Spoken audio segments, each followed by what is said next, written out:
We'll start our regular meeting with a roll call, please. Commissioner Patton. Here. Commissioner Barwick. Here. Commissioner Webb is absent this evening. Commissioner Stecklin. Here. Mayor Absher. Here. Would you all stand and join me in the Pledge of Allegiance, please? I pledge allegiance to the flag of the United States of America and to the republic for which it stands, one nation, under God, indivisible, with liberty and justice for all.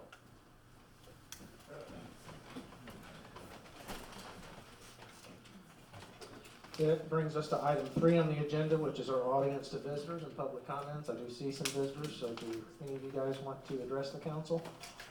No? Anybody else? Sorry for making that leap of judgment. Okay. We'll move on to item 4, the consent agenda. That consists of items A, B, and C and sub-items. Does anybody from the council want any of these items or sub-items removed and voted upon separately outside of the consent agenda? Any of our visitors want any of these items, A, B, or C, or any sub-item voted upon as a separate vote? Okay, hearing none, I would entertain a motion to pass the consent agenda as presented. I make a motion we pass the consent agenda as given. I would second that. Okay, any discussion on any of these items? Roll call, please. Commissioner Patton. Yay. Commissioner Barwick. Yay. Commissioner Stecklin. Yay. Mayor Absher. Yay. All right, under item, new business, item 5, building and code services, we have 2 zoning board actions that we either have to affirm or overrule their action. The first one, item A, is this yard intrusion and setback of a permanent patio that was built without an approved permit. Could we get, or I get some type of explanation on where the encroachment is and whatnot? Wendy, do you know this? Cody, do you know? No, I think the only thing was that it was built outside of the permit process, they didn't include it on their plans when they were building the home. And so it's getting close to the lot lines at this point, it's not beyond the lot lines, and so that was the issue. So the issue is the setback then, right? Correct. Gotcha. And it's on the north side? Technically, the house faces northwest, so it's on the It's on the southeast side. Yeah. Okay, Faces the course. I gotcha. So it faces that T-box back there? Yeah. Yeah. Okay.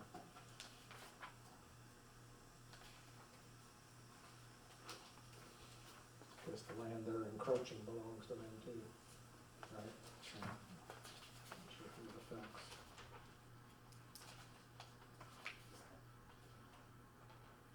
So typically, is this and forgive me for not knowing, but is this something that would require a permit if it were, let's say the house was completed and done, and they come back and decided to do a patio like Yeah, this? they would still need a building permit to do that, and then, would need a variance on the setback, so Okay. that's what this is.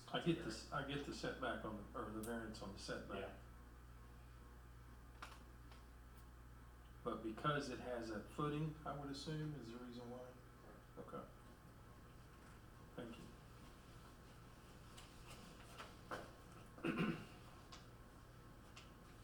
Well, what's your pleasure on this, guys? Any other,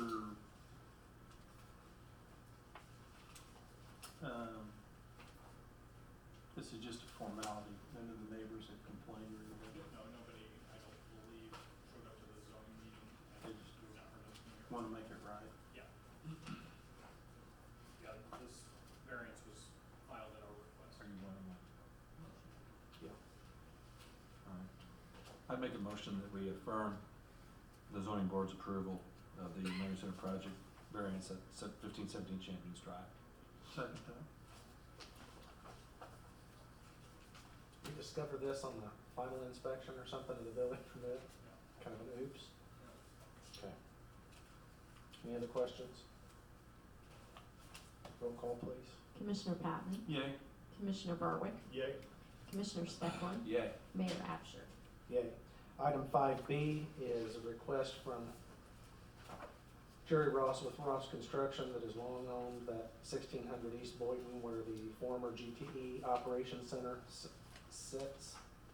And for some reason, even though that was always, at least as far as I can remember, operated as such, and obviously a commercial development, this is zoned as R2.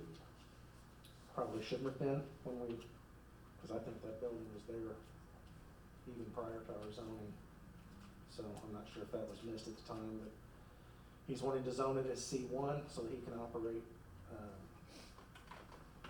his construction company offices there. And that would be my motion to affirm the zoning board's approval of the zoning change via ordinance 3908. 1600 East Boynton, PIN 0720153002, from R2 multifamily residential to C1 general commercial to use as office space for Ross Construction. Second that. Do you have any background? I can't imagine why, did we just miss that at the time when we zoned that? Cody, do you have any background of that, or Wendy? I don't know. I don't know anything about it. I think it was probably just missed at the time. Any other questions on that? Roll call, please. Commissioner Patton, Yay. Commissioner Barwick, Yay. Commissioner Stecklin, Yay. Mayor Absher. Yay. Okay, item 5C, I'm gonna ask Wendy to explain this. I guess this is more of a technical modification to an existing ordinance. So I apologize, this is something that we thought we had taken care of a few years ago. If you were to ask Kathy and I a month ago if this had already been done, we would both have very confidently said yes. And we thought it had been done, and it came to our attention recently, someone brought up that it was still said 6 inches on our ordinance online. We just thought that was an error, and when we started looking into it, realized that we had planned to do this, discussed doing it, but for whatever reason, did not do it. So this is something, in practice, we have been going by the 8 inches, our code officer goes by the 8 inches. When the council adopted the IPMC, the International Property Maintenance Code in 2020, 8 inches was what we put in there for the grass height. So this is just a technical change to change it to what in reality we are actually going by. The other change was to the cost of the mowing. That cost has been in place since before I was hired. So that should have been changed a long time ago as well. Those are direct costs that were put together by the street department of what it costs when the city actually has to mow a property. So those were increased as well. And I think when I sent these to you guys originally, I included that breakdown from Doug Phillips that showed where that 250 comes from.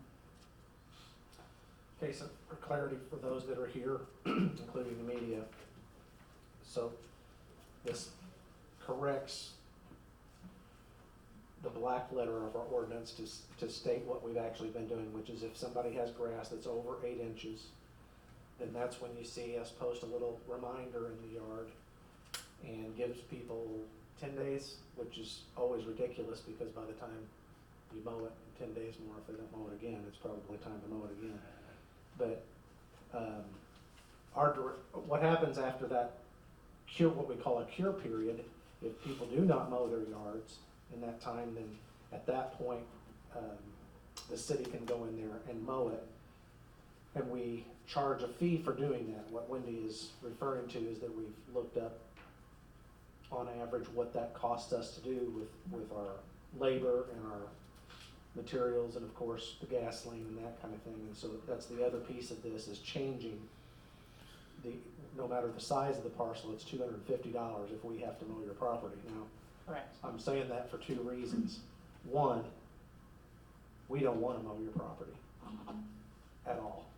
For those that think this is a money-making venture or something for the city, it's absolutely not. I wish we never have to do this. It's an absolute drain on city resources, but this 8-inch thing, if it goes beyond that, you know, there's just a point at which you've got to take care of it, or the city's got to take care of it at taxpayer expense.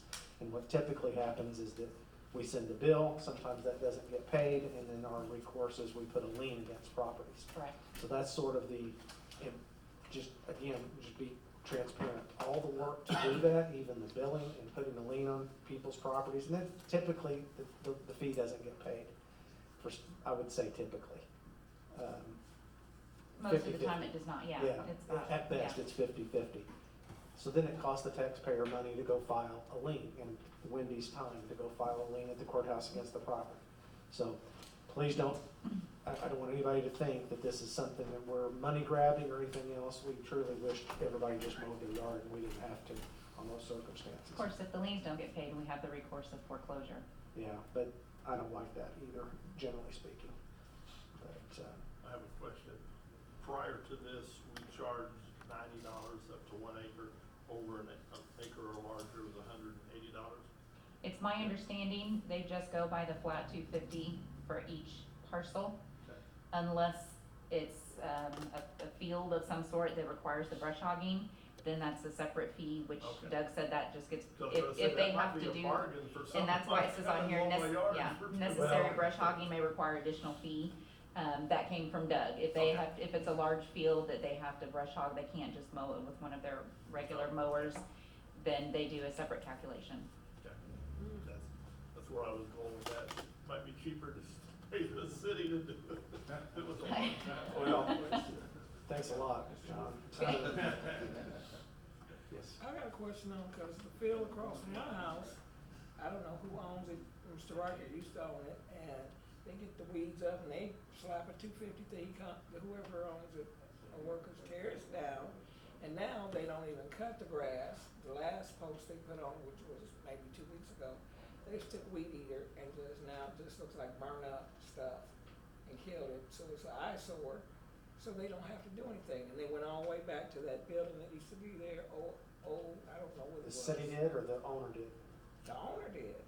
So it just looks a hot mess now.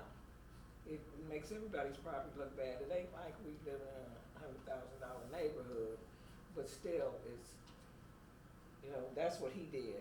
He got tired of the sign, and as soon as his man, with the inspector would put him in, he'd come by, whoever the worker is. So he Right. just took some spray, and it's just ugly. It's just brown. It looks like a vacant lot now. All the way back, behind Fowler's, Yeah, I know where you're. I live in Corpus, all the way back.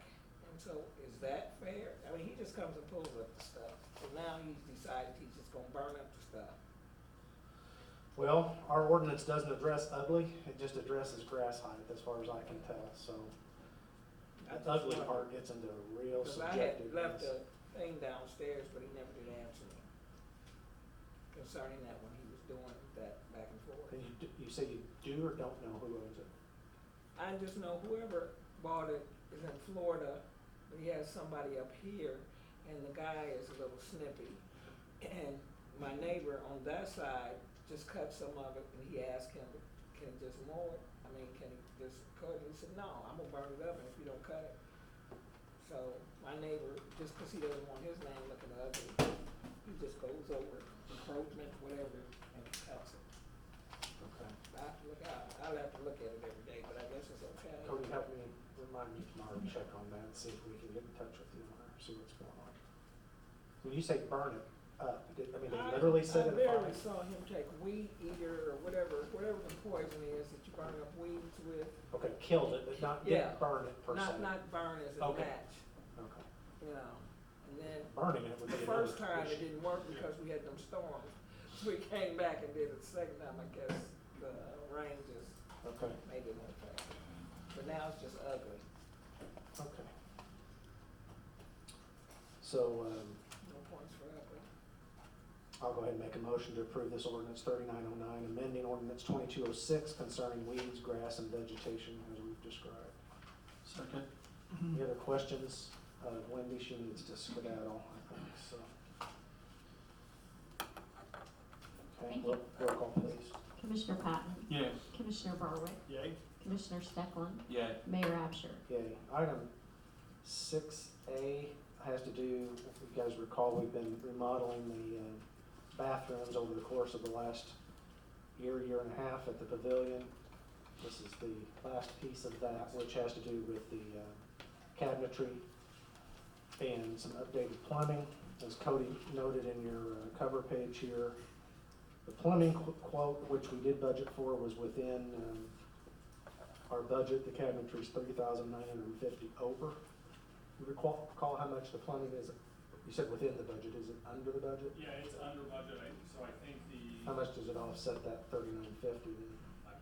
$500. Okay, so it's still in aggregate over budget there. But, okay.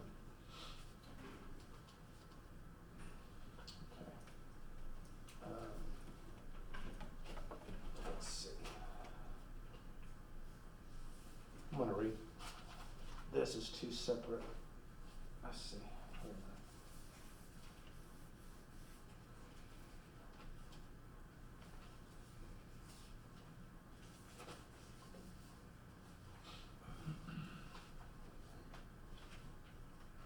So I see two of the plumbing quotes. Where's the quote for the, is that included in the plumbing quote, the cabinetry? No, there should have two quotes in fact. One from Ross for cabinetry, one for Marion Plumbing. Oh, okay, I'm sorry, I thought those were both the plumbing. No. Okay, so let me read these as two separate ones then.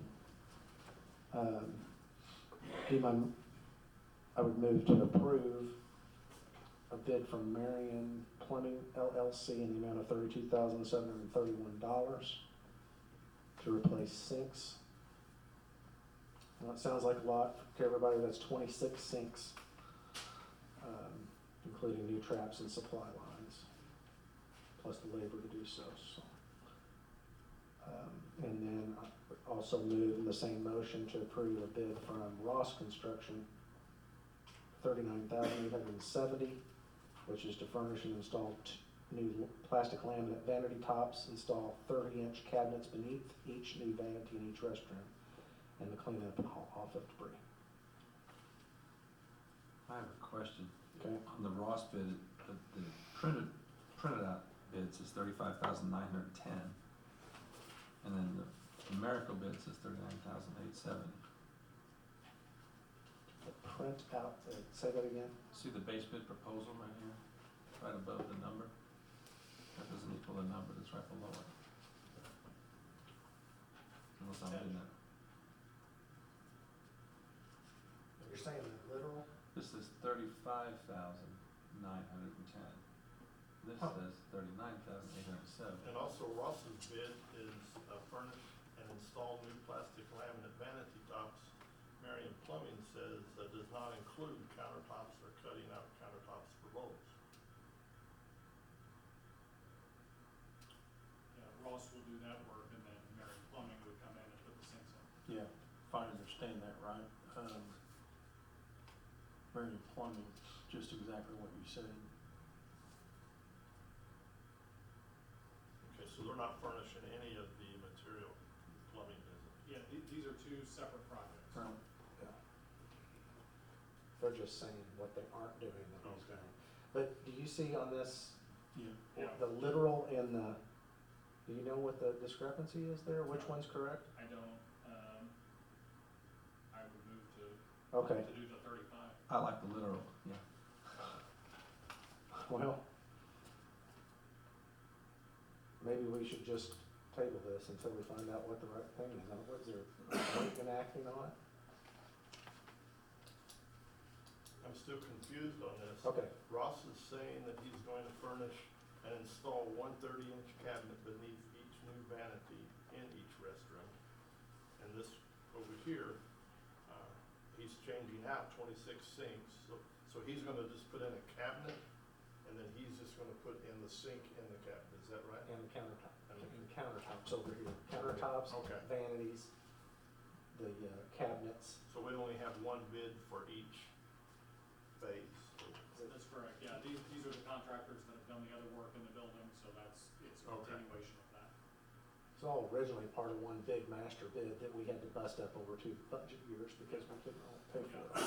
And the contractors moved to bid them closer to the time of the actual work, since we determined we wanted to break them up over 2 years. Can I ask a question? Why are we putting in the under, because aren't the sinks now floating sinks? Yeah, and they started pulling away from the walls, so he didn't wanna do that anymore. Okay.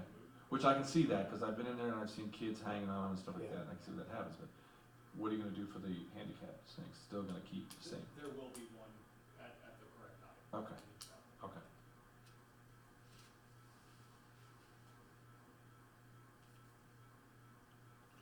approve that subject to clarification after checking with those. Yeah, I would approve the 35,000, and then if we need to come back and reapprove at a higher number, we can, but that way, if the print version's right, we can move forward. Okay, I'll modify my motion on the Ross bid to approve at $35,910. With the rest of the language the same. I'll second that. We're gonna have Jared reach out tomorrow then and figure this out.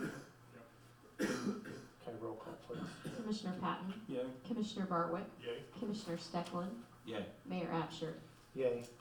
Item 7A, we have an action here to set a public hearing. I'll explain briefly what that is. For 3 years, we've been working on submitting a project plan to the state of Illinois for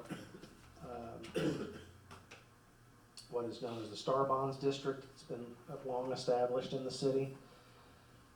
That's been an arduous process to go through. It literally has taken 3 years, and we have received approval from the state of Illinois to be able to proceed with that.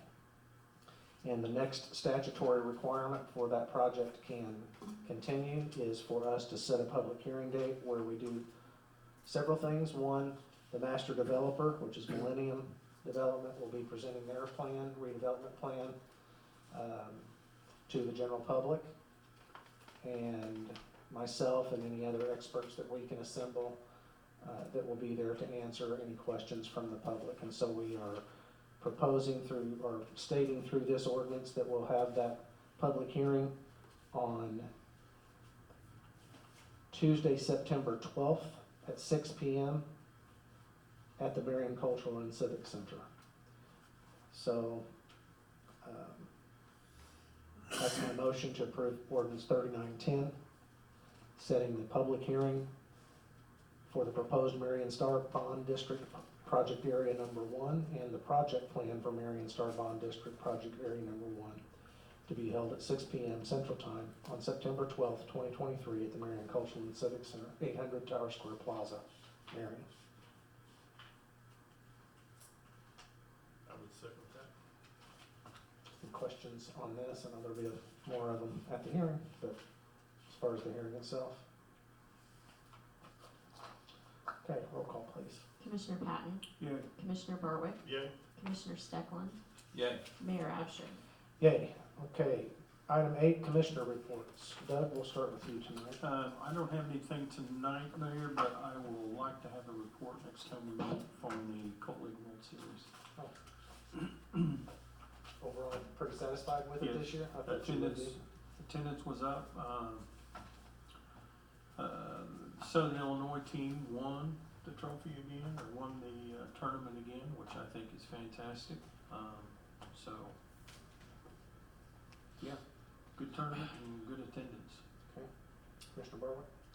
For the Marion Police Department, for the month of July, we had 115 city ordinance violations, 401 criminal or traffic citations, 26 warrant arrests, 397 incidents reported, 144 traffic accidents, and 2 DUIs. Dispatched calls for July were 2,267. 911 calls were 2,192. Non-emergency calls 4,703. Ambulance calls were 278. Narcotics unit, there were 157 citations issued, 35 arrests, 8 warrant arrests. Seized 55 grams of cannabis, 1.9 grams of methamphetamine, 6.3 grams of cocaine, 13 grams of a controlled substance. Executed 3 search warrants, 2 controlled purchases. 3 offenses were child sex related, 4 tobacco related offenses, 2 alcohol, 11 seatbelt offenses, 5 distracted driving offenses, 10 speeding, 1 stolen vehicle, 2 unlawful use of weapons by a felon, 2 firearms were seized, and $2,061 of U.S. currency was seized. Also, Seized was 3,294 tobacco/nicotine products, approximately $62,164 value. Marion Fire Department for the month of July had 12 fire calls, 14 rescue EMS calls, 32 hazardous conditions with no fire, 12 service calls, 14 good intent calls, 27 activated alarms, 1 severe weather natural disaster call, for a total of 112. And that's all I have. Okay, I've got an update that Loretta at the library sent me. I'll just read this. The 2023 summer reading program, Marion Reads, wrapped up in June. She counted it as a huge success. They had 650 registrations, a little over 100 more than last year, and total attendance at summer programs exceeded 2,000. Library collaborated with numerous individuals and local businesses to present quality programs and reading incentives to our readers. And make sure to know that the library appreciated all those that donated their time and resources. They have received notice that the library will receive nearly $25,000 for internet connectivity equipment and services. This is a federal E-rate funding and will soon allow them to upgrade their wireless access points, battery backups, and more to improve connectivity for patrons and staff. They've also received preliminary notification that the Project Next Generation grant will continue for 2024. That's a $30,000 grant that will allow them to provide STEAM programming for ages 10 through 18. September is National Library Card Sign-Up Month. Staff are again working on a Show Your Card campaign where library patrons can present their Marion Carnegie Library card at several local businesses to receive special discounts and promotions. So thank you to all the participating downtown businesses. Other things going on includes a lawyer at the library, one-on-one with Mantracon, and the loaning of laptops and mobile hotspots. In addition, we have book clubs, STEAM club, craft sessions, a private study room, and free Wi-Fi. And at Carnegie Commons on the main floor, they can serve you a hot cup of coffee, cappuccino, or cocoa for only $2. Mr. Steckman, your turn. We got a clarification on the Ross bid already. Okay. If you wanna redo the motion Well, again. what's the right? It's the higher one, of course. Yay. Dang it. Okay, let's see. Go ahead and let's finish this section and we'll go back. Okay. So since last meeting, Water Department reported 5 meter pits were repaired or replaced, 3 water leaks repaired, 2 new service taps, 2 fire hydrants repaired or replaced. Crews are working hard to get the line on East Main replaced. Now that school's back in session, remember, drive with caution, please. Big news for the Civic Center, direct out of America's Got Talent, the Puppy Pals will be coming here on this Saturday, the 19th of August. It should be a howling good time. Thank you, Terrence, for that. For those that do not know that, Puppy Pals is a family fun, action-packed show where adopted and rescued dogs perform spectacular stunts and breathtaking feats. So if you want to get the kids out and enjoy some good stuff, come to the Civic Center Saturday night. Want to give kudos to Little Nashville, who hosted a pretty big name over there in a private concert, Pam Tillis, the other night. She was not kidnapped, as though some people thought she was. Aaron was telling me he had to go pick her up at the hotel, and she saw we had a Starbucks in Marion. She was impressed, so she wanted a Starbucks. Unfortunately, it was the one out by the interstate, so they sat in line for 45 minutes to get her Starbucks, and her crew thought she was kidnapped by some crazy guy who went to pick her up. So anyway, it did not happen, so it all turned out okay. That's all I've got. Okay, let's take a stab at this other thing again. Let's see where we was. 6A. My motion is to negate the action that we just took as read and voted upon in item 6A, and instead move to approve the bid from Marion Plumbing for $32,731 and the bid from Ross Construction for $39,870 as clarification. Second that. Any other stuff on that? We did Roll call, please. Commissioner Patton, Yay. Commissioner Barwick, Yay. Commissioner Steckland, Yay. Mayor Absher. Yay. Under item 9, under miscellaneous, is there anything else to come before the council? Chief, did he leave? Does he have anything? He usually speaks up if so. No, sir, I'm good with that. Okay. I do not have a need unless someone else does for closed or executive session this evening. Anybody? Okay, hearing no further business to come before the council, I'd entertain a motion to adjourn. Make a motion to adjourn. Second? Roll call, please. Commissioner Patton, Yay. Commissioner Barwick, Yay. Commissioner Steckland, Yay. Mayor Absher. Yay. Thank you all.